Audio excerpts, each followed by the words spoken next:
Começamos então a reflexão desse mês por uma boa e maravilhosa comunidade. Hoje nós vamos falar sobre uma comunidade missional. Por esse vídeo nós temos aqui uma pequena introdução a respeito desse tema. Eu quero frisar a frase que esse pastor do Rio de Janeiro disse. Ele disse sobre nós ofertarmos os nossos corpos a Deus, para que através deles nós possamos abraçar as pessoas, amar as pessoas, falar do amor de Deus às pessoas e fazer diferença para aqueles que estão precisando se conectar com Deus. Eu quero já começar a nossa reflexão lendo o texto base para nós hoje, que está no Evangelho de Lucas, capítulo 5, versículos de 1 a 11, que diz o seguinte, a respeito de Jesus. Lucas era, pelas informações que nós temos dos estudiosos, de tantas pesquisas, Lucas era um médico que era muito atento ao que Jesus tinha realizado, se tornou um discípulo de Jesus e pela sua característica de um médico que busca identificar os problemas de saúde e o que as pessoas precisam melhorar, ele é minucioso ao tentar identificar como que Jesus lidou com as pessoas que precisavam. E olha que interessante como ele descreve esse evento que aconteceu.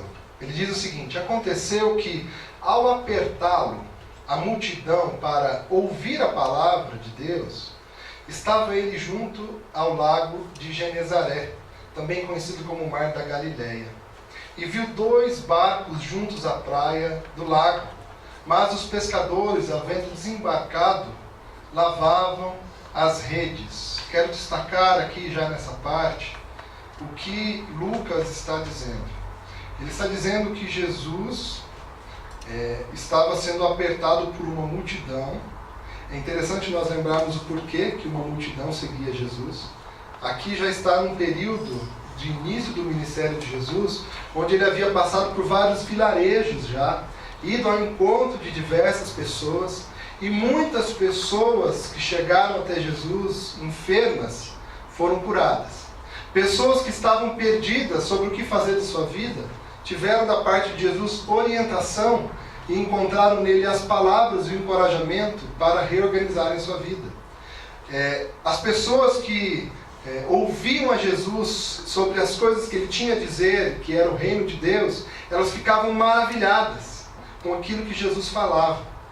E, obviamente, como todos nós aqui, quando nós vemos algo que é maravilhoso, por exemplo, quando nós vamos num restaurante e encontramos uma comida barata, deliciosa, num lugar agradável, o que a gente faz? Você precisa ir lá, você vai lá comer.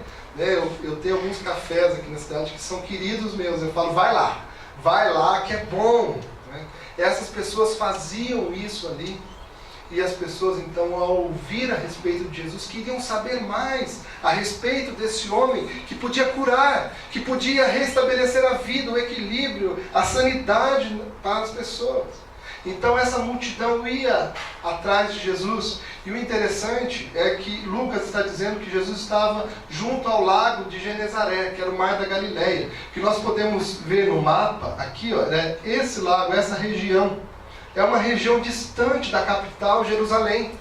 Jerusalém está aqui embaixo no mapa, e Jesus, ao invés de dedicar-se às regiões onde estavam talvez o poder, a educação, a economia, as principais influências, ele estava junto a pessoas que estavam buscando sobrevivência no Mar da Galileia. Essas pessoas estavam em torno dos pescadores, porque era a fonte de alimento daquelas pessoas. Eles pescavam para poder comer, pescavam para poder vender e ter alguma coisa para sobreviver. Jesus é aquele que vai em direção às pessoas onde elas estão mais precisando.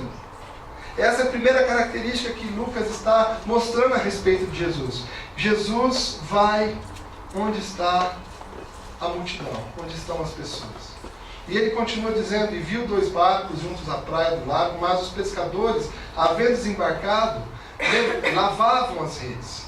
O que nós percebemos aqui é que aqueles pescadores tinham acabado o serviço do dia de sair a pescar. E como um bom pescador, um pescador disciplinado, o que eles faziam depois que terminavam o serviço? Chegavam ali na beira do mar, tiravam as pescas, os pescados deles, e as redes que estavam sujas, eles tinham que limpar, porque no outro dia eles saíam muito cedo, saíam antes do sol nascer, para voltar ao mar e pescar mais coisas. Nós percebemos aqui, nesse contexto, e aí o texto mais à frente vai dizer isso, que eles haviam trabalhado o dia todo e eles não tinham pegado nada. O que eles estavam procurando para o seu sustento próprio, para a alimentação e para cuidar da sua sobrevivência, eles não tinham encontrado. E é interessante que Jesus vai ao encontro dessas pessoas, e o que nós vemos aqui que são pessoas diligentes, pessoas dedicadas ao trabalho. Porque um mau trabalhador, ele teria chegado sem pegar nada, joga aquela rede lá e vamos levar na vida, deixa a vida me levar, leva nas coxas e tudo mais. Mas esses homens trabalhavam com afinco, procuravam achar a subsistência para a sua vida. Jesus vai ao encontro dessas pessoas, quando elas estão precisando, nas áreas que elas estão precisando. E olha o que Lucas continua dizendo: entrando em um dos barcos, que era o de Simão, pediu-lhe que o afastasse um pouco da praia, e assentando-se ensinava do barco as multidões. Naquele ambiente, Jesus, percebendo que eles lutavam ali pela vida, pela sua sobrevivência, ele não simplesmente observou e ficou ali a eles que resolvam seus próprios problemas. Essa comunidade aqui já existe há tanto tempo, por que eu faria alguma coisa para ajudá-los? Pelo contrário, Jesus acha de uma forma estratégica um lugar em cima de um barco para poder ensinar a respeito do que Deus tinha para elas diante daquelas questões. E quando ele acabou de falar, olha o que acontece. Ele diz a Simão: faze-te ao largo, ou seja, vá para a região ali estratégica para a pesca e lançai as vossas redes para pescar. Além de Jesus ensinar naquele momento de escassez ali dos peixes, além dele trazer palavras de Deus para a vida daquelas pessoas, além de trazer ensino sobre como viver melhor, Jesus ainda trouxe uma proposta para eles. Uma proposta para responder à carência, o anseio que eles tinham. Ele falou: lançai as vossas redes para pescar. E olha o que Simão respondeu: mestre, havendo trabalhado toda a noite, nada apanhamos. Ok, né? Mas, ou seja, nós já estamos buscando satisfazer a nossa necessidade de alguma forma, e nós não estamos conseguindo. Nos dias de hoje, talvez as pessoas falariam assim: olha, essa angústia que eu estou vivendo, esse sentimento de que falta alguma coisa dentro de mim, essa carência, essa escuridão que está dentro de mim, eu já tentei responder de diversas formas. E não tem resposta. Todo mundo vive isso. Não tem porquê eu considerar outra coisa. Eu tenho que me acostumar a essas angústias, essas incertezas, essa falta de amor próprio, a falta de sentir-se amado por alguém que realmente importe. Eu já tentei de tudo.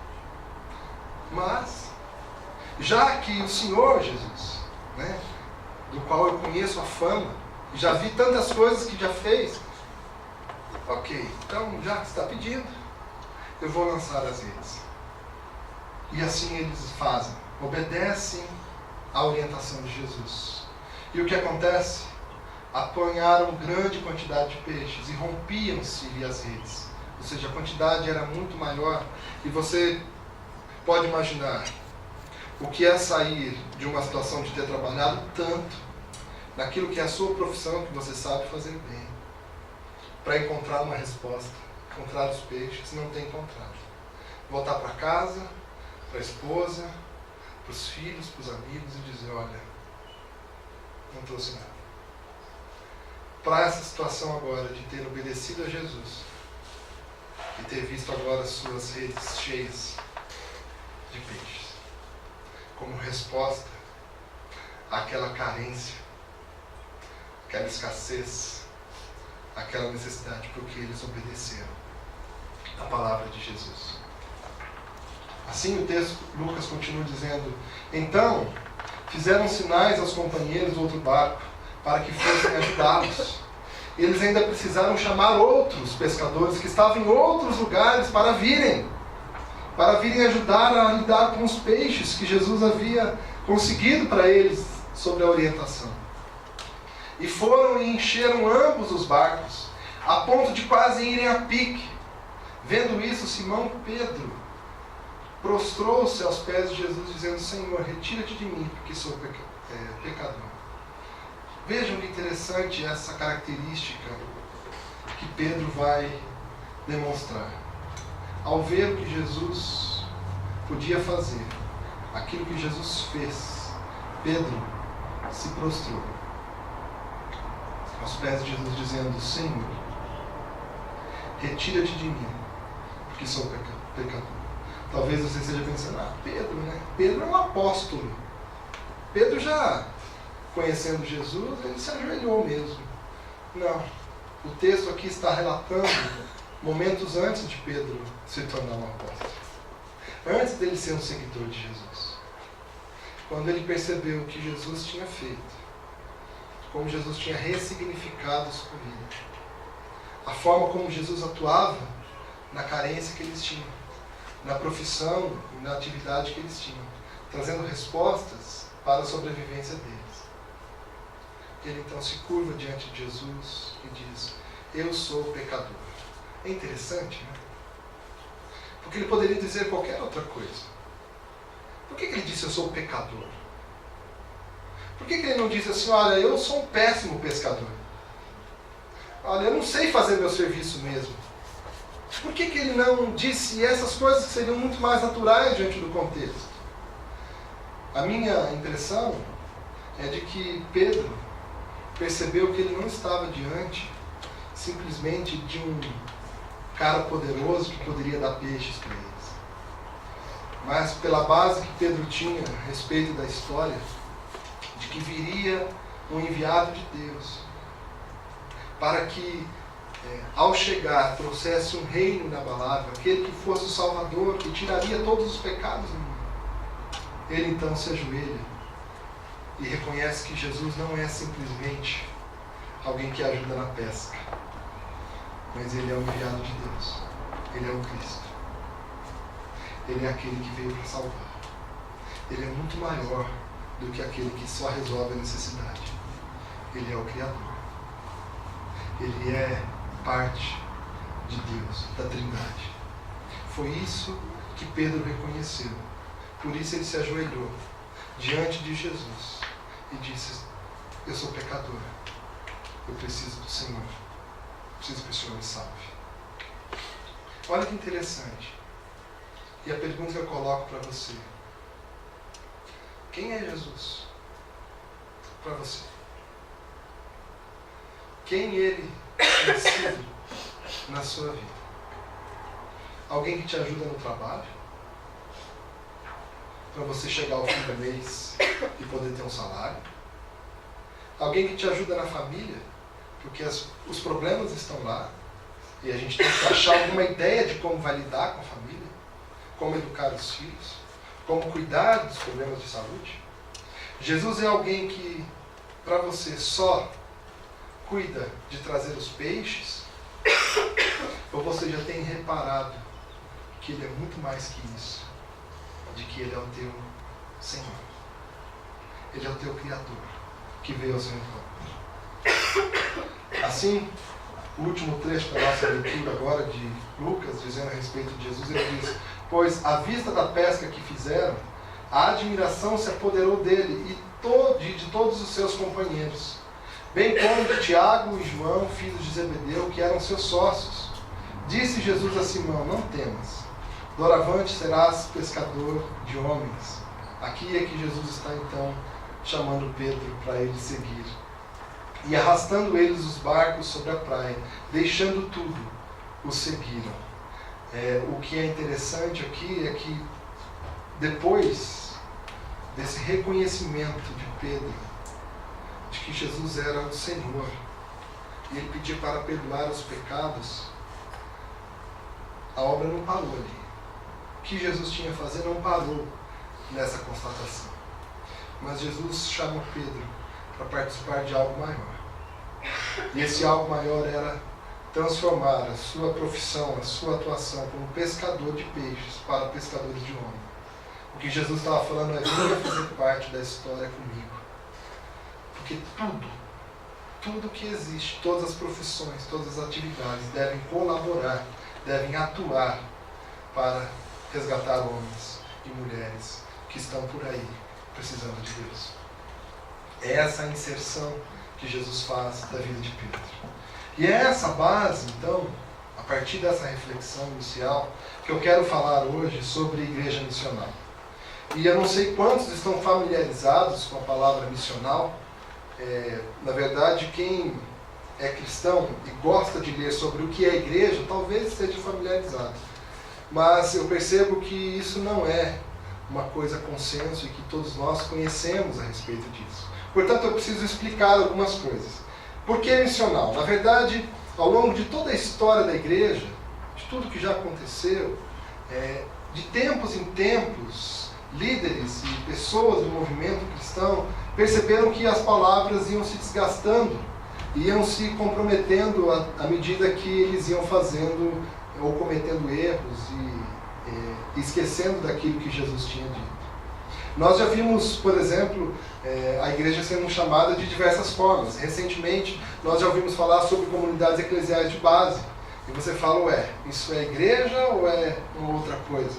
Nós já ouvimos falar sobre igreja ou missão integral. Nós já ouvimos falar sobre teologia da libertação. Nós já ouvimos falar sobre igrejas missionárias. E agora, mais recentemente, começa a se falar, eu não sei quantos têm acompanhado, mas tem se falado muito desse termo, igreja missional. E nós mesmos, como comunidade Jardim Paulista, nós estamos começando dentro desse conceito de ser uma comunidade missional. E é preciso que nós expliquemos o porquê desse novo nome. Sim, ele tem um propósito de renovar, de mostrar que está tendo uma diferença da forma de nós sermos igreja. Por isso a necessidade de uma nova palavra. E não dizer simplesmente uma igreja missionária, mas uma igreja missional. Por quê? Porque há um resgate das Escrituras em determinadas áreas e assuntos que nós precisamos observar, porque nós já identificamos que houve equívocos no passado e nós não podemos mais cometer essas coisas. Quem cunhou, quem usou a primeira vez essa palavra missional foi esse pastor e missionário Leslie Newbigin. Ele é de origem britânica e na metade da década de 40 ele foi enviado à Índia. Ficou por 30 anos como missionário na Índia, pregando o Evangelho, apresentando Cristo às pessoas, fazendo a vontade de Deus, plantando igrejas, buscando identificar a forma e meio de fazer isso. Depois de 30 anos, na metade da década de 70, ele voltou à Inglaterra. E, para a sua surpresa, ele encontrou na Inglaterra um esvaziamento das igrejas. Quem já teve a oportunidade de andar pela Europa e passar por igrejas, já percebeu, e até não muitos anos atrás, foi passada uma reportagem, se não me engano, no Fantástico, mostrando os templos cristãos lindos, maravilhosos, mas que tinham sido vendidos e tinham transformado esses templos em boates, em restaurantes, em outras coisas. Por quê? Porque não havia cristãos para ocuparem os templos e os administradores acharam por bem vender, então, os templos. Ele encontra uma realidade triste de perceber que ele havia saído da sua cidade e ido para uma terra distante pregar o Evangelho, mas aqueles que ficaram não fizeram o mesmo trabalho. E ele então percebe, depois de algum tempo de reflexão, que no campo missionário, onde ele atuou por 30 anos, as igrejas não imaginavam que os visitantes, ou seja, lá na Índia, as pessoas que iam entrar numa igreja, eles tinham ciência de que essas pessoas não tinham familiaridade com o que era a proposta de Jesus. Não sabiam o que Deus tinha para a vida delas. Assim, o culto, a pregação e a forma como eles compreendiam e desafiavam as pessoas, levava em consideração que as pessoas não sabiam qual era a proposta de Jesus, qual era o ensino de Jesus. Essa é uma identificação que ele fazia da Inglaterra, e eu não sei se você já reparou, como hoje ainda nós encontramos muitas e muitas igrejas que você entra e sai sem ter entendido nada. Com uma terminologia, símbolos, que aqueles que não estão respondendo, não conhecem a Jesus, termina e fala assim: ok, eu ouvi uma música, né? Teve um momento lá que eles chamam de oração. Na outra igreja onde eu era pastor, todos nós sentávamos à frente, tinha uma cadeira no meio que nós não deixávamos, não sentava ninguém nessa cadeira, né? Eram cerca de 17, 20 cadeiras, sentávamos todos e a do meio ninguém sentava. Aí um dia alguém me chamou no canto e falou assim: viu, posso te fazer uma pergunta? É meio boba, mas posso fazer uma pergunta? Eu falei: claro, por favor. Ele falou assim: por que aquela cadeira, ninguém senta naquela cadeira? Tem alguma coisa, algum símbolo, alguma questão importante? Aí eu brinquei com ele, falei assim: sim, é muito sério. Ele falou assim: o que é? Eu falei assim: é que a gente apoia as Bíblias lá. A gente tem que ficar com as Bíblias na mão no tempo, então a gente deixa aquela cadeira vaga e apoia as nossas coisas. Ele falou: mas o que mais? Eu falei: não, é só isso. Não tem nada mais. Isso não tem nada a ver. Né? Nós percebemos que as pessoas entram às vezes nos lugares de culto, nas igrejas, e ficam perdidas sobre o que será que eles estão falando. E vem alguém e fala sobre gasofilácio, você fala: o que será que é isso? E de repente todo mundo levanta e você fala: eu tenho que levantar também? Levanta junto e vai atrás. Como é que eu faço? Porque de alguma forma as igrejas entraram numa forma de viver e de fazer os cultos, que aqueles que não conhecem a Cristo, ou que precisam de Deus, entram e não vem significado em nada. Não tem uma palavra que fala ao coração. E era o mesmo que Leslie Newbigin encontrava na Inglaterra. E nós não podemos dizer que está longe de nós, porque nós vamos em muitas igrejas e entramos e saímos dessa mesma forma. Nada é pensado, às vezes, para auxiliar aqueles que não conhecem a Deus, que não estão familiarizados com a fé. Ele identificou isso, mas não foi apenas isso.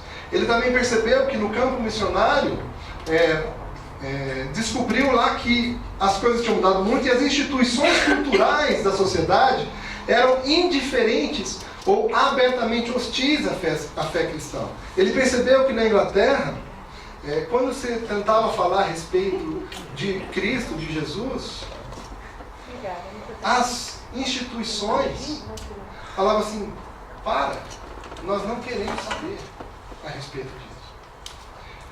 Nós podemos falar de ONGs, nós podemos falar das instituições políticas, nós podemos falar das instituições judiciais.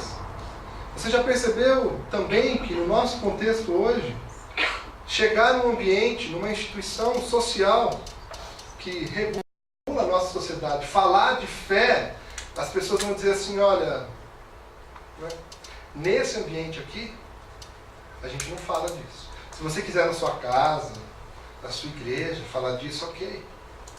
Recentemente teve aquele episódio, né, numa escola em que foi colocada uma cruz na parede. E aí gerou uma série de polêmicas, né, com o professor ou o diretor, não lembro agora, mas porque ele não poderia professar a fé dele naquele ambiente. Ali era um ambiente laico. Não se podia falar e nem professar através de uma cruz que ele era daquela religião.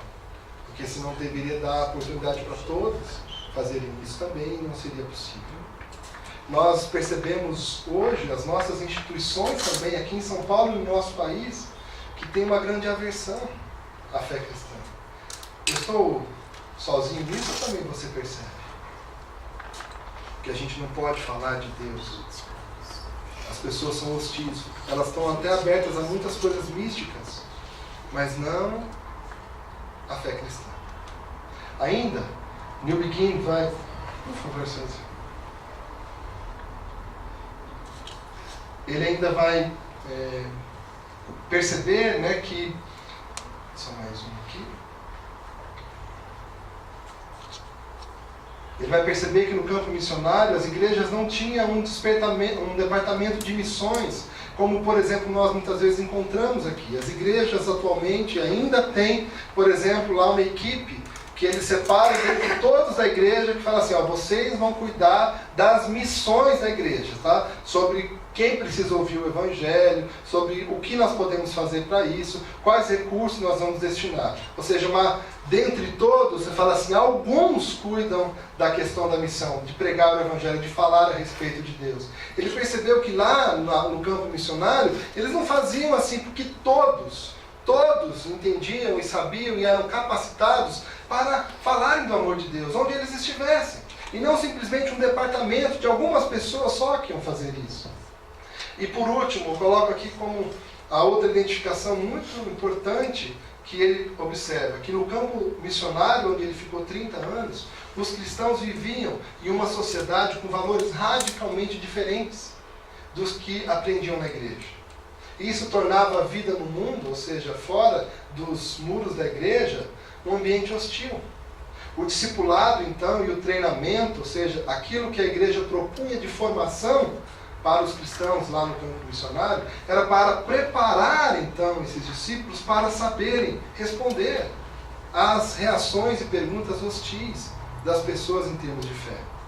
Ou seja, cada pessoa era, então, capacitada pela igreja para poder saber lidar com as ameaças que vinham sobre sua vida. As ameaças da sua relação com Deus. E o que nós percebemos ainda hoje, no nosso contexto do Brasil, é de que as pessoas vêm, às vezes domingo após domingo, e elas não são capacitadas para lidar com o dia a dia. Elas sabem lidar com o domingo de culto.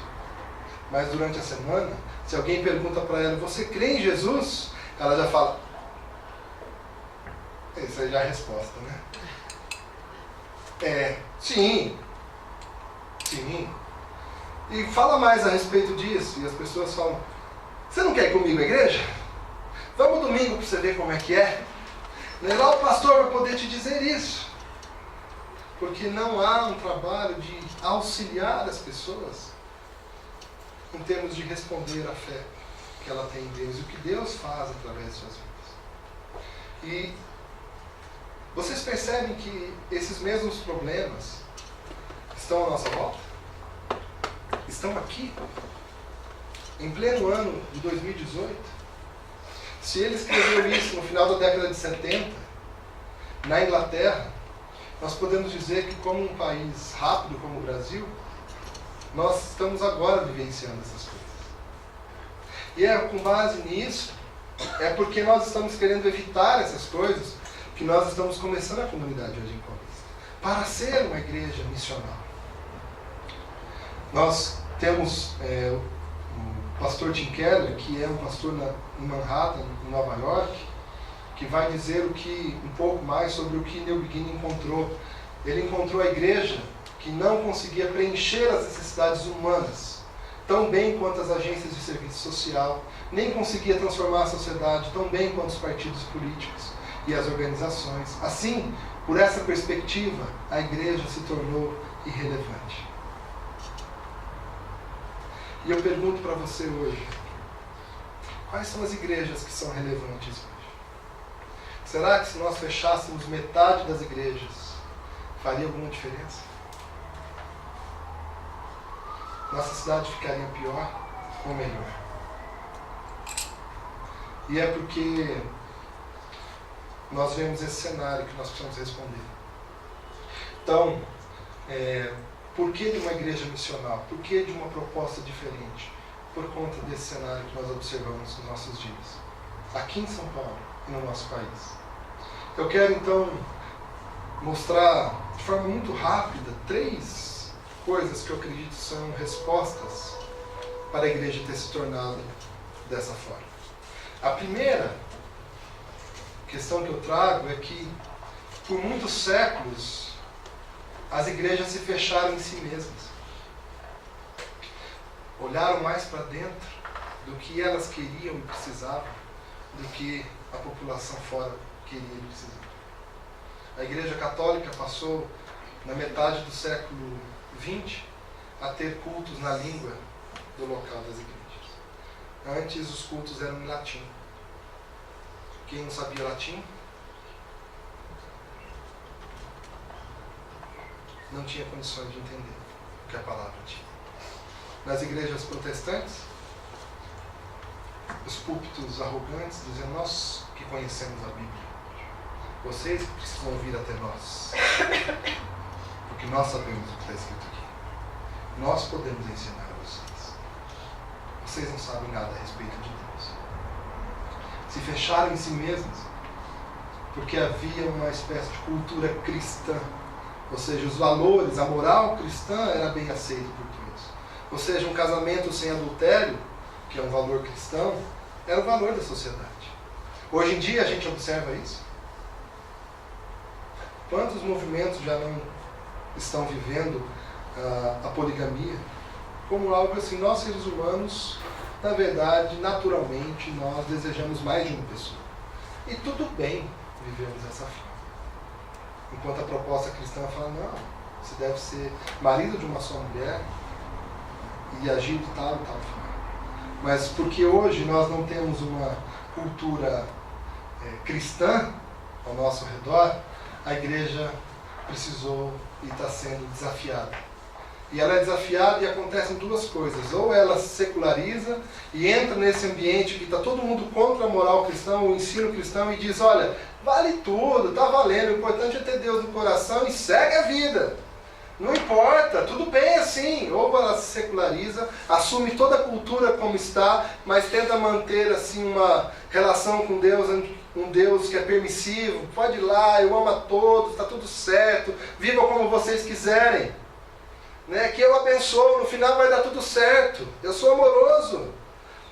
Numa perspectiva dessa, que alguns vão chamar de liberais, mas essa permissividade. E por outro lado, a igreja que entra numa linha fundamentalista, legalista, dizendo assim: não pode isso, não pode aquilo, sai desse mundo, você tem que se afastar das pessoas, você não pode mais viver desse jeito, isso é uma abominação, é uma heresia e tudo mais, e limita as pessoas a saírem do mundo, criando guetos que não falam com ninguém, que tem uma linguagem própria que ninguém entende. E de repente alguém começa a falar assim: ô varão, ô varoa, aí você fala: o que essa pessoa está dizendo? Ela criou um outro mundo para ela. E se afastando de tudo, cria uma bolha diante disso.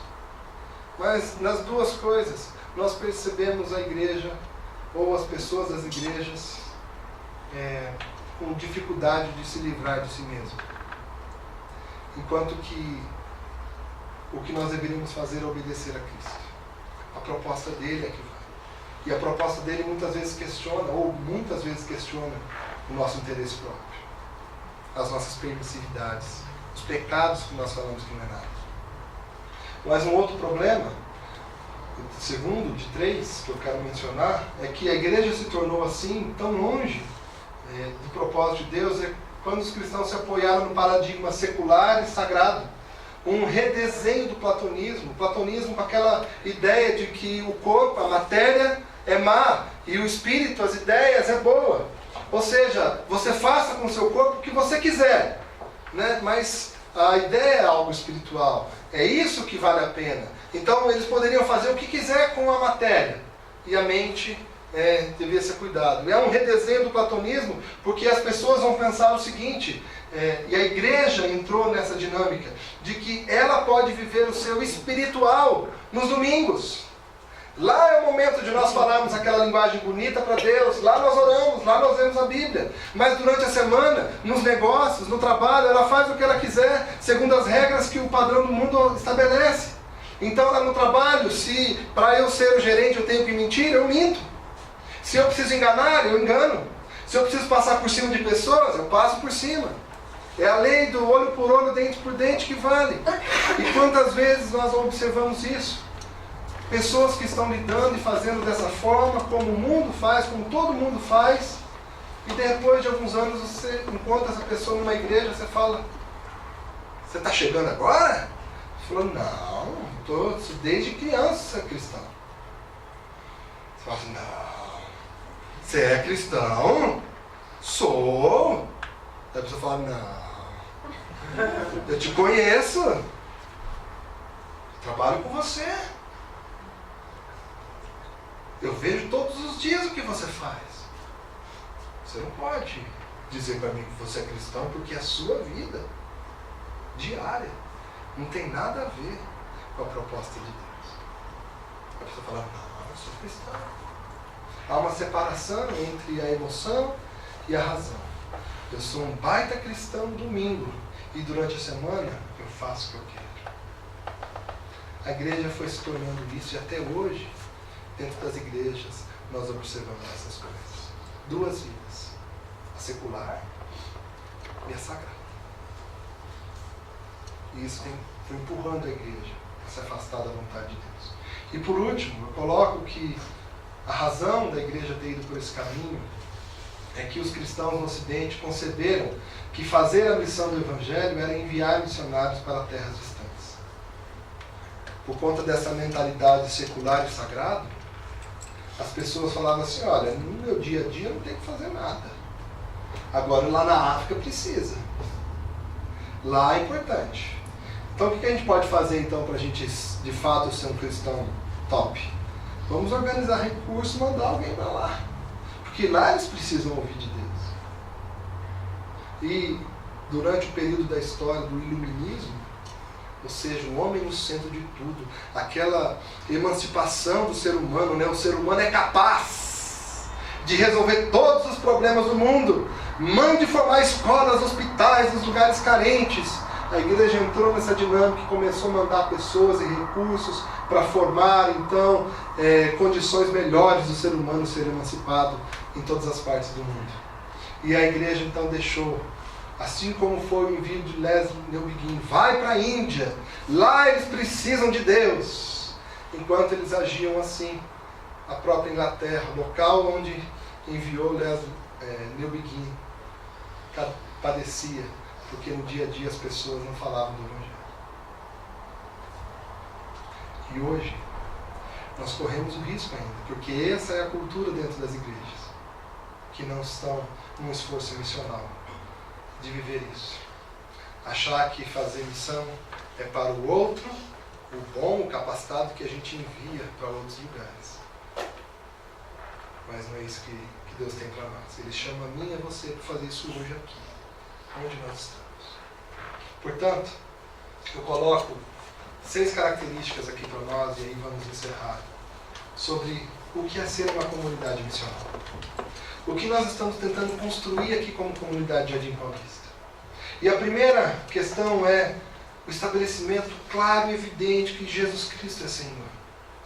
Entendendo ali como Pedro fez, que Jesus é mais do que aquele que me dá condições de trabalho e me dá sobrevivência no dia a dia. Ele é Senhor sobre a minha alma. A minha vida pertence a Ele. Eu me submeto a Ele, porque Ele é meu Salvador, mas não é aquele só apenas que me tira do poço de lão, mas é aquele que guia e mentoreia os meus pensamentos e o meu coração. Jesus é Senhor numa comunidade missional. É a Ele que nós adoramos. Nós não servimos ao pastor, não servimos à liderança, não estamos aqui para simplesmente servir as pessoas, nós estamos aqui para ouvir e obedecer Jesus Cristo, porque Ele é o nosso líder, e isso para nós é inegociável. O nosso propósito é estar em Cristo aqui e não aparecer, não ser a evidência, o destaque das coisas. Cristo tem que ser o destaque. Em segundo lugar, nossa missão é compartilhar isso com outros, para que outros também tenham Jesus como Senhor. Uma comunidade missional, ela tem e entende que a prioridade é fazer discípulos, é capacitar pessoas para viver como discípulos de Jesus. E é nisso que ela coloca os seus esforços. Não em fazer pirotecnias, shows e espetáculos. A sua prioridade é ensinar outros, ajudar outros, para que esses outros também tenham a mesma atitude de Pedro, de ter conhecido Jesus, experimentado do seu poder, se curvado diante dele e ter sido orientado para uma nova vida. Essa é a segunda característica de uma comunidade missional. E em terceiro, é uma comunidade missional que deve ser encarnacional. O que quer dizer isso? Jesus se encarnou. Ele foi em direção às pessoas. Ele veio ao nosso encontro. Nós, como comunidade missional, nós temos que entender que nossa ação não é para atrair as pessoas para a igreja, para que elas venham aos domingos. Nossa postura de cada um que aqui está deve ser ir até as pessoas. Ir e não vir. Ir e não chamar para vir. Nós precisamos fazer isso. Todos nós encarnarmos na cultura onde as pessoas estão, porque era isso que Jesus fazia. Jesus ia em direção às pessoas, aos vilarejos, e ia ao encontro daqueles que precisavam. Em quarto lugar, ela deve viver num ambiente apostólico. Se nós olharmos um pouquinho como viviam os apóstolos de Jesus, eles viviam dentro de uma dinâmica de capacitar. Ali em Atos 2 nós percebemos isso. Eles se dedicavam, as pessoas que se tornavam cristãs, se dedicavam ao ensino e ao partir do pão, e os apóstolos é que ensinavam. Eles tinham nesse ambiente a necessidade de capacitar, eles também tinham a necessidade de defender a mensagem de Jesus, porque haviam muitas mentiras a respeito de Jesus e eles eram defensores. A nossa igreja precisa ser íntegra na mensagem bíblica. Por isso que ela tem que ter integridade bíblica. Ela tem que defender aquilo que Deus deixou para nós como herança. E nós precisamos viver dentro disso, numa dinâmica de nós capacitarmos internamente, mas também defendermos o que é a fé e proclamar a fé. É nesse ambiente que nós temos que viver. Em quinto, nós temos que ter sistemas orgânicos. No texto que nós lemos, você já percebeu como que Jesus adaptou para poder comunicar à multidão? As pessoas estavam chegando e o que ele fez? Chamou Simão e falou: Simão, você me empresta o seu barquinho? Aí Simão falou: pois não, pode usar. Ele vai com o barquinho um pouquinho além da margem, né, na água, ele sobe e aí toda a multidão podia se achegar. O que nós estamos falando? Nós temos que ter um sistema orgânico e não institucional, institucionalizado. Ou seja, não, aqui é assim que a gente faz. Lugar de culto é ali. Né? Lugar de encontro de pequenos grupos é na igreja ou na casa de alguém. Nós temos que ser orgânicos, responder e fazer, nos adaptar diante da necessidade. Jesus fazia isso o tempo todo. Era orgânico, a partir do que estava acontecendo ali. E por isso que nós, como comunidade Jardim Paulista, nós não, desde o começo, não decidimos comprar um terreno e construir uma igreja. Nós vamos ficar nos espaços que estão disponíveis para nós. Se hoje esse espaço está disponível, não quer dizer que será para sempre. Talvez amanhã o espaço não fique mais disponível. E para onde nós vamos? Onde der para a gente se reunir. Porque nós não podemos ficar apegados ao lugar, ao conforto, ao ar-condicionado. Se Jesus ficasse assim, será que ele realizaria a missão? Tem que pensar muito antes de fazer críticas, né? Mas é triste ver igrejas que não se movem 1 milímetro, porque elas têm um prédio super valoroso, onde gasta por ano milhares e milhares de reais com a pintura, com o forro, para prover o conforto das pessoas, enquanto que alguns centavos ou alguns reais poderia ajudar pessoas que estão na sua volta. É triste ver igrejas perdendo relevância porque elas se institucionalizaram. Elas não desenvolveram sistemas orgânicos que se adaptam às necessidades onde as pessoas estão. Nós não podemos nos tornar isso. Nossa prioridade é estar com as pessoas e nos adaptar. Se for preciso abrir mão daqui, vamos abrir mão. Até enquanto o Senhor nos der condições de fazer esse sistema. E por último, nós precisamos entender que nós devemos ser comunidades engajadas. Uma comunidade engajada. O que eu quero dizer com isso? Todos lembram do tsunami? Vocês lembram quantas pessoas morreram no tsunami? Dizem que morreu em torno de 250 mil pessoas. Aquele lugar foi dizimado. As pessoas que ficaram, se envolveram para a reconstrução daquele lugar. A mentalidade mudou. Dizem que em Nova York, após o 11 de setembro, depois de tantas pessoas morrendo com aquela catástrofe, Nova York se tornou uma cidade diferente. Uma cidade mais acolhedora, mais amável com as pessoas que estão em volta. Nós precisamos ser comunidades engajadas. Enquanto nós não percebermos o Cristo impactar a nossa vida, a gente não vai se engajar numa causa só. Uma igreja missional, uma igreja que viveu uma transformação, porque um evento extraordinário aconteceu, que foi Jesus chegar ao coração das pessoas. E porque Cristo chegou ao coração, elas são transformadas em unidade e caminham juntas, para nunca mais serem diferentes. Essa é uma igreja missionária. E é assim que nós queremos viver. E nós estamos chamando todos, os que estão aqui e os que estão fora, para virem serem parte desse movimento de Deus no ano de 2018 e nos próximos que vêm pela frente.